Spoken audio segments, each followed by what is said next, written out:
Hi, my name is Giovanni Rafael, a second year BBA student from Group D.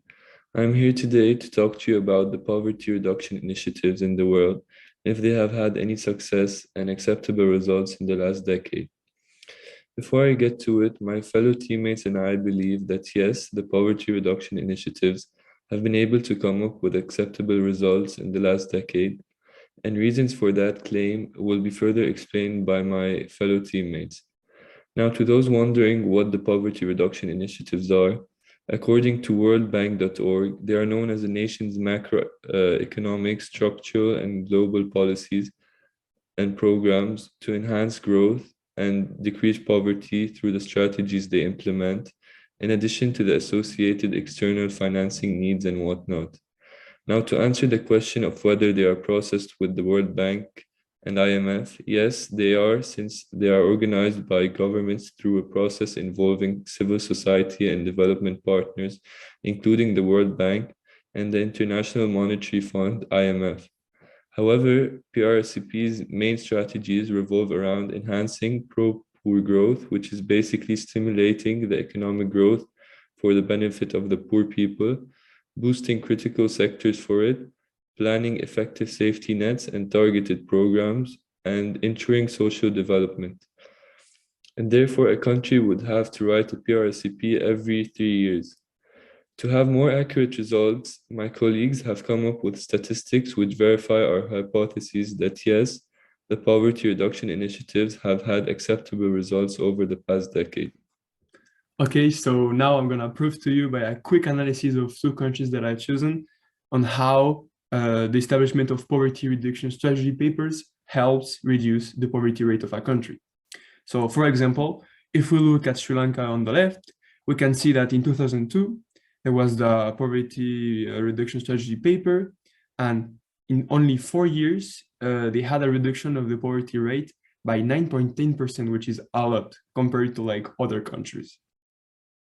As well, if we look at the Republic of Armenia, we can see that only 1 year after the establishment of the PRSP in 2003, we see that in 2004, the poverty rate reduced by 10.8%. So as well, something really important to point out is that in this case, the reduction of poverty comes along the years, like it follows the years. So it just keeps getting down. For example, in the case of the Republic of Armenia, due to the economic crisis of 2008, even if they had a slight increase in the poverty rate in 2009 and 10, just after that, the poverty rate continued to decrease and decrease and decrease until 2017 and 19. Okay, so Giovanni and Constant explained the importance of the PRSP, so the poverty reduction strategy papers, which were implemented in some countries to reduce the poverty rate. However, if we take a closer look at the effects, the reduction of the poverty rate is not the only thing to remember. Indeed, we observe that when the rate falls, the GDP of the countries concerned also increases. So if certain measures are put in place from an economic point of view, they also have an influence on factors such as the poverty rate. So right here, you can see the graphs of GDP evolution for two countries.